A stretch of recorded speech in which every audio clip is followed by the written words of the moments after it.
Olá, amigos. Nós estamos aqui em Passo Fundo, no Rio Grande do Sul, onde no sábado à noite nós tivemos a inauguração da clínica Psicolúdico na Galeria Central, no centro de Passo Fundo, aqui no Rio Grande do Sul. Bom, o que é uma clínica como essa? Uma clínica como essa que foi inaugurada é exatamente o que todos nós, professores, profissionais de educação, terapeutas e famílias de autistas, TDAH, disléxicos, descalcúlicos e todos os mais, crianças que tenham qualquer dificuldade de aprendizagem, síndromes, transtornos ou mesmo bloqueios emocionais, que tenham como apoio. Para as escolas isso é fundamental. Por quê? Porque nós precisamos, então, nas escolas e as escolas e as clínicas, estarmos em parceria para podermos realmente fazer um processo de salvamento real dessas crianças. Porque nós estamos perdendo muitas crianças por meio do processo de exclusão social. Muito embora a legislação atual determine a inclusão escolar. Mas nós estamos no caminho errado. Então precisamos descobrir onde estão esses caminhos errados e como nós podemos interferir para que funcione corretamente. Aí vocês têm algumas imagens da inauguração da Clínica Psicolúdico, aqui em Passo Fundo, e nós vamos então agora fazer um resumo do que nós conversamos nesse encontro com diversos terapeutas, profissionais de educação, familiares, etc., nesse momento tão importante da inauguração dessa clínica. Tá?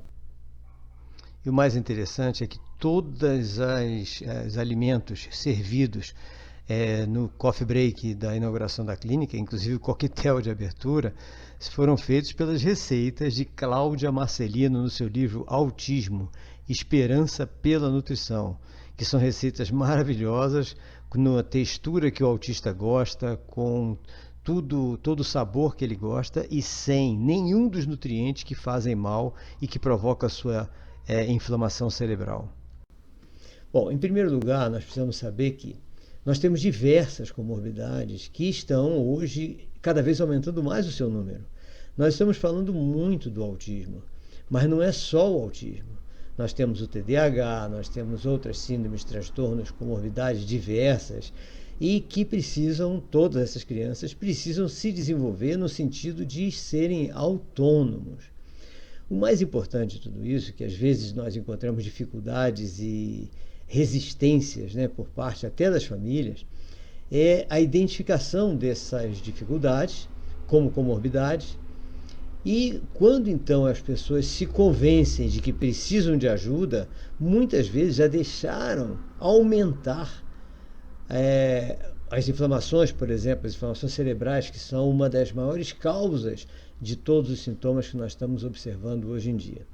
Então nós precisamos estar alertando por meio de treinamentos parentais nas escolas, alertando as famílias para que todas entendam o que significa uma criança neurotípica, ou seja, uma criança sem nenhum transtorno, nenhuma síndrome, nenhum bloqueio emocional, coisa alguma, e uma criança com algum processo que não é neurotípico, tipo autismo, TDAH, dislexia, descalculia, etc. Então isso é uma coisa super importante e por isso nós tivemos esse primeiro encontro dessa vez. O que nós falamos nesse primeiro encontro? Em primeiro lugar, nós falamos que nós precisamos conhecer para poder tratar e para poder desenvolver, e que tudo isso se constitui num grande desafio. E tudo começa com a necessidade de nós percebermos as dificuldades da criança, identificar os sintomas e relacionar esses sintomas com todas as possíveis causas. Quem vai fazer isso? Se nós estivermos fazendo um treinamento parental continuado dentro das escolas, mas para isso as escolas têm que estar com formação continuada de seus profissionais de educação.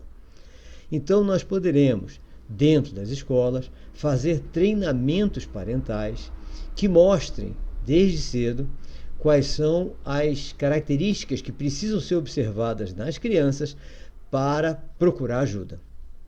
O que nós temos feito em alguns colégios que nós orientamos?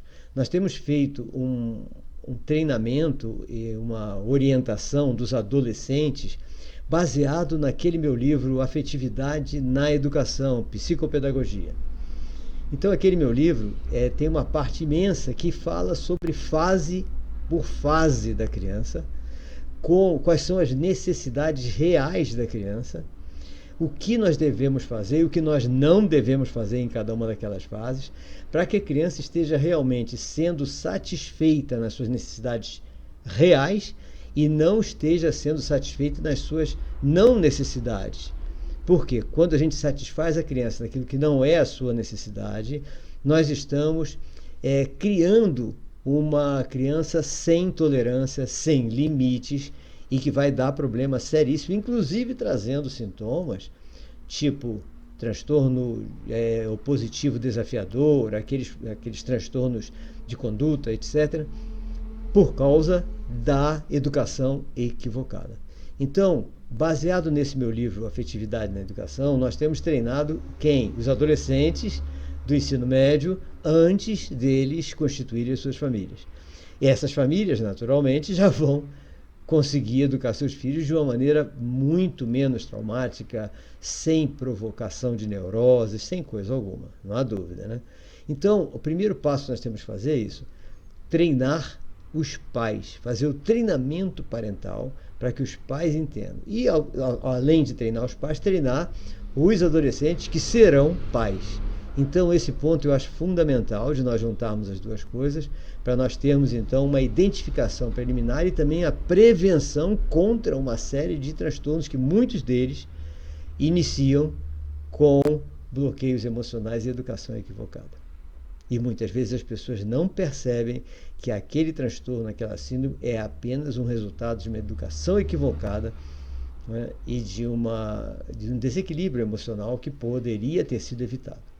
Bom, então, inicialmente, esse treinamento parental e também o treinamento dos adolescentes. Nós estamos fazendo isso em várias escolas, nas nossas também, e nós estamos dando treinamento para os treinadores, ou seja, treinando os treinadores para fazer isso que nós estamos fazendo. As escolas que necessitarem, as secretarias de educação, entrem em contato para que a gente possa já fazer isso na sua cidade, na sua escola. Então, o primeiro passo é isso, descobrir quais são os bloqueios emocionais existentes, que porventura existam. A partir do momento que nós descobrimos que não há bloqueio naquela criança que está apresentando alguma comorbidade, algum sintoma, aliás, vamos identificar então os sintomas reais, os sintomas que sobraram da eliminação que nós fizemos em relação a bloqueios emocionais. Lembrem tudo isso que numa sala de aula, desde a educação infantil, a coisa mais importante que nós temos é a relação interpessoal e a eliminação do bullying. Porque a partir do momento que nós temos uma boa relação interpessoal entre as crianças, seja de que idade for, e a eliminação do bullying, nós estaremos permitindo que o cérebro da criança com dificuldade identifique as suas dificuldades e faça sozinho um trabalho de tentativa de recuperação das suas dificuldades. Então, a recuperação, o conserto de tudo, ou seja, o nosso cérebro, ele sozinho faz isso por meio do sistema límbico. Mas, para isso, ele precisa estar com um bom relacionamento interpessoal e a eliminação do bullying. Feito isso, então, nós vamos verificar os sintomas reais e as deficiências que são mais evidentes, para nós vermos o que nós precisamos fazer com cada uma dessas crianças. Os sintomas reais, não precisa ser médico para saber. Todos os profissionais de educação sabem ler, então é só estudar e para isso fazer uma formação continuada, porque é competência do profissional de educação, ou seja, do pedagogo, do professor, do coordenador pedagógico, a identificação dos sintomas que precisam fazer com que essa criança tenha um atendimento especializado, tipo atendimento educacional especializado. Então nós vamos identificar os sintomas e vamos fazer o nosso laudo educacional, que é o quê? Um laudo que diz, essa criança possui os sintomas A, B, C e D, que são compatíveis com o transtorno do espectro autista, ou compatíveis com o TDAH, ou compatíveis com a dislexia, descalculia e qualquer outra coisa, e por isso necessita de um atendimento educacional especializado para melhorar a sua capacidade cognitiva e com isso ela poder ser desenvolvida em todos os seus aspectos intelectuais e comportamentais. Pronto. Feito isso, nós vamos então agora verificar se os sintomas dessa criança têm traz alguma espécie de impedimento na sua escolarização. Porque se houver o que significa impedimento da sua escolarização? Significa essa criança ser muito agressiva, muito inquieta, não conseguir prestar atenção em nada, então não adianta, ela não vai se escolarizar. Feito isso, nós precisamos agora dessa segunda parte, que essa clínica psicolúdico, inaugurada agora aqui em Passo Fundo, na Galeria Central, já nos ajudará bastante. Que é o quê? Um espaço terapêutico que possa essas crianças serem encaminhadas para ser feita uma análise complementar daquela que foi feita na escola. E verificar como reduzir os sintomas que estão impedindo a sua escolarização e talvez até perturbando os colegas. E aí precisa de pessoal especializado estudando sempre, porque nós temos aí nesse ponto várias linhas diferentes de pesquisa. Uma delas é a linha de Alisson Mootri, Carina Grise Oliveira, Rei Jiankui, que são as pessoas que estão tentando modificar, alterar, consertar os genes defeituosos em todas essas comorbidades. Mas isso é uma linha de cura que vai levar algum tempo para nós termos algum resultado. Então essa linha é uma linha muito importante e esses terapeutas, esses cientistas são pessoas de renome mundial, exceto o Rei Jiankui, que está preso, porque o trabalho que ele fez foi antiético e ilegal para efeito de ciência médica, já que ele fez a experimentação alterando, editando o gene de 2 gêmeos autistas que nasceram imunes à AIDS. E isso então fez com que ele fosse preso e está encarcerado lá numa universidade na China. Mas todos esses cientistas e dezenas de outros estão trabalhando no sentido de achar cura para cada uma dessas comorbidades, doenças, síndromes, transtornos e tudo mais. Essa é uma linha que nós temos apenas que aguardar. Então, as nossas crianças com alguma dificuldade e que não estão capazes de serem escolarizadas pelo excesso de irritabilidade, agressividade, falta de atenção, etc., não podem ficar esperando pelo resultado das pesquisas de Alisson Mootri, Carina Grise Oliveira, Rei Jiankui e todos os outros. Tá? Então, nós precisamos o quê? Precisamos que essas clínicas, esses espaços terapêuticos, façam a redução dos sintomas para que essas crianças possam ser escolarizadas e possam se desenvolver, porque a redução do sintoma é fácil. Reduzir os sintomas, qualquer compêndio de psiquiatria, as faculdades de medicina ensinam a todos os médicos. Basta você estar com um excesso de agressividade, aripiprazol, risperidona, não está conseguindo dormir à noite, ficar acordado, Rivotril, não está conseguindo prestar atenção, metilfenidato, Ritalina, conserta, está pelos cantos e não consegue se relacionar nem cloridrato de fluoxetina. Ou seja, para camuflar os sintomas, é fácil. Está tudo nos compêndios de psiquiatria. Então, todos os médicos sabem fazer isso. Mas o problema é que essa redução dos sintomas dessa forma vai impedir que nós consigamos desenvolver neurofisiologicamente todas as áreas que essa criança precisa desenvolver. Lembrem, ela está em pleno desenvolvimento. E qualquer bula de qualquer desses remédios fala claramente que eles não devem ser dados a crianças. Por quê? Porque todos esses efeitos que são fundamentais para o doente psiquiátrico, e por isso doente psiquiátrico adulto, na criança vai afetar o seu desenvolvimento neurofisiológico inicial. Então, como não tem outro meio do médico atacar esses sintomas, eles utilizam esses medicamentos. Mas nós precisamos encontrar meios de reduzir os sintomas e não camuflá-los. Reduzir para que a criança possa se desenvolver sem os efeitos colaterais desses medicamentos. Aí então começam todas as pesquisas que há mais de 10 anos, ou quase 15 já estão sendo feitas e publicadas em todas as revistas especializadas, que é o quê? Quais as causas dos sintomas dos autistas, dos TDAHs, dos disléxicos, dos alcoólicos, etc.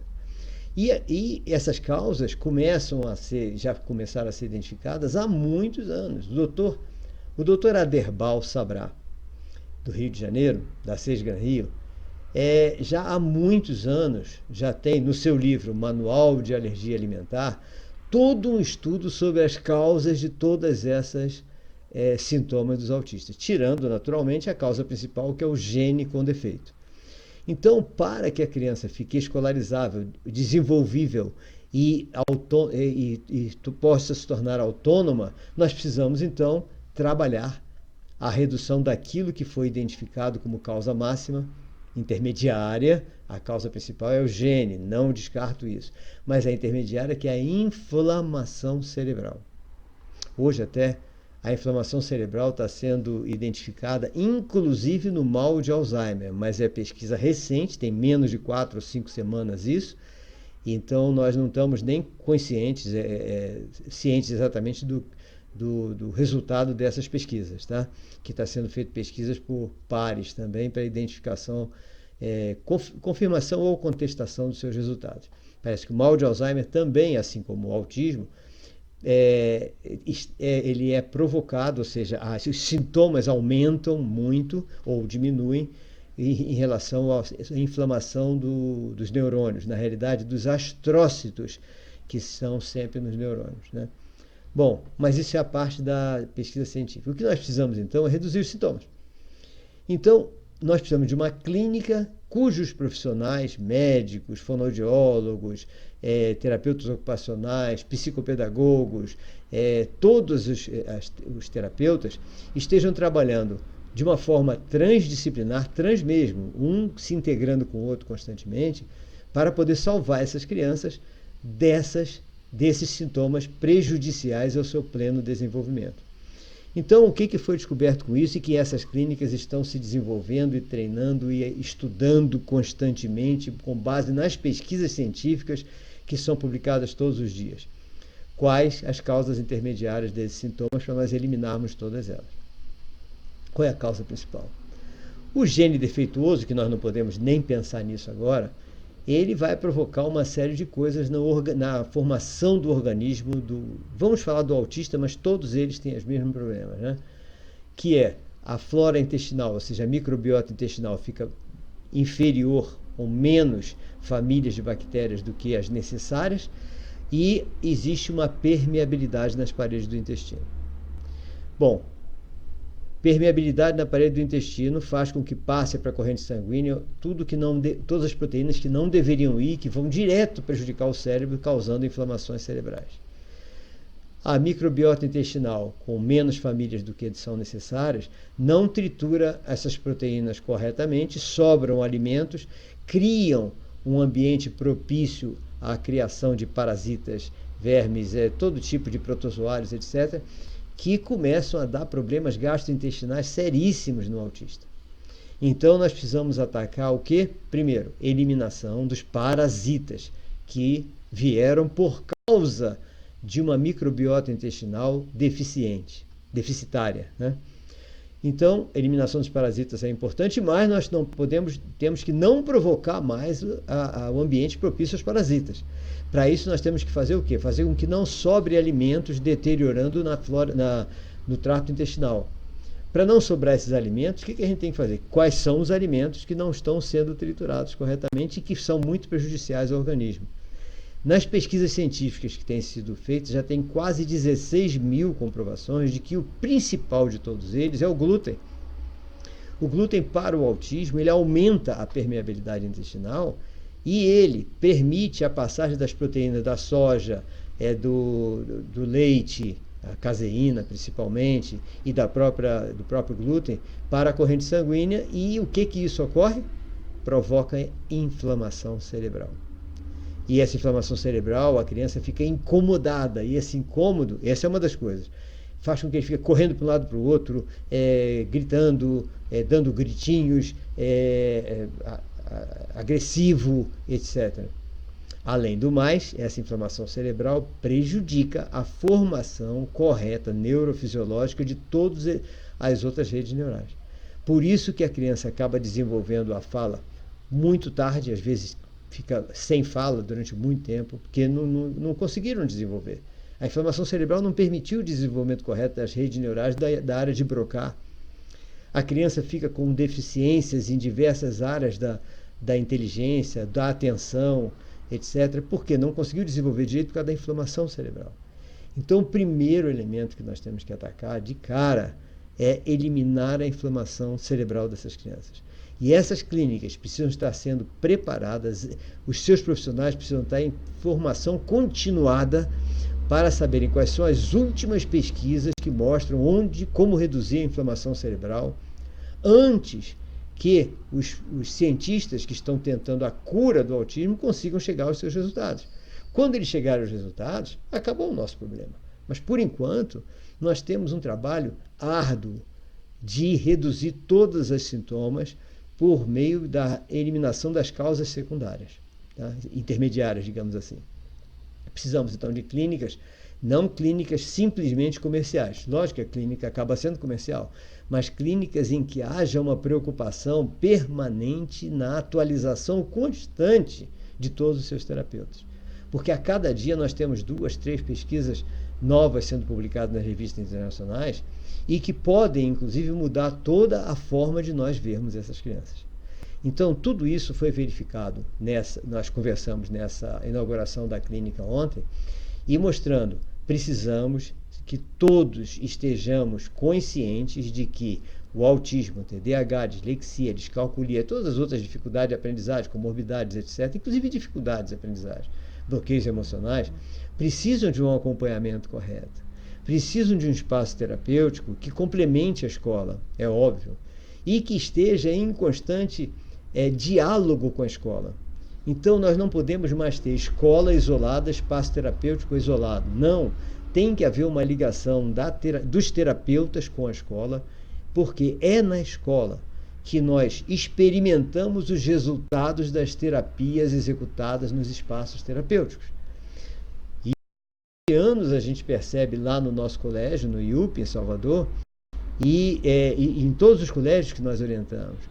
Porque nós sabemos que tipo de tratamento as crianças estão tendo. E sabemos os resultados, porque estamos vendo os resultados.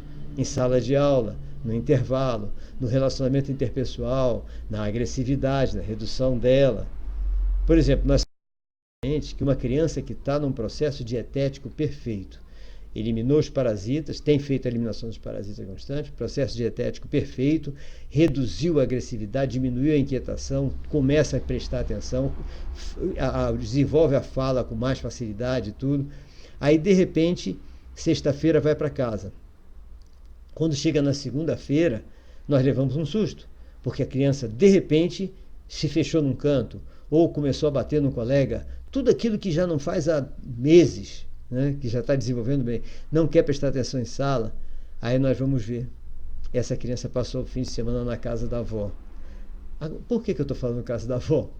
Porque é uma constante, tem sido isso constantemente. Ao chegar na casa da avó, a avó fica com peninha da criança e dá balinha, pirulito, coisa com glúten, com leite, com soja, com um monte de coisa, porque a criança gosta. E saiu completamente da dieta por 2 dias. Aliás, não precisa sair por 2 dias, um dia só basta. E aí nós telefonamos e perguntamos: seu filho passou o final de semana com a avó? Foi? Como é que vocês descobriram? Porque voltaram todos os sintomas. E agora a senhora, como mãe, vai ter 1 mês de trabalho para poder voltar ele a estar escolarizável corretamente, se desenvolvendo, aprendendo, se relacionando bem com as pessoas e tudo mais. Então, é importante que nós saibamos isso, porque muitos espaços terapêuticos não têm esse conhecimento, não estão desenvolvendo seus profissionais. E, com isso, não dão essa informação correta aos pais. E dizem que dieta é bom, vamos experimentar retirar o glúten, retirar o leite. Não é assim. É tirar mesmo, é substituir mesmo com o acompanhamento rigoroso de nutricionistas. Hoje nós temos como treinar todo o nosso nutricionista com Cláudia Marcelino. Cláudia Marcelino está à disposição, agora mesmo vai fazer um curso, não sei se é no Rio ou em São Paulo, de imersão total de nutricionistas, para que todos os nutricionistas que quiserem fazer esse curso estejam totalmente preparados para saber como preparar, qual é a alimentação ideal para que nós possamos reduzir todos esses sintomas por meio da redução da inflamação cerebral no autista. Tá?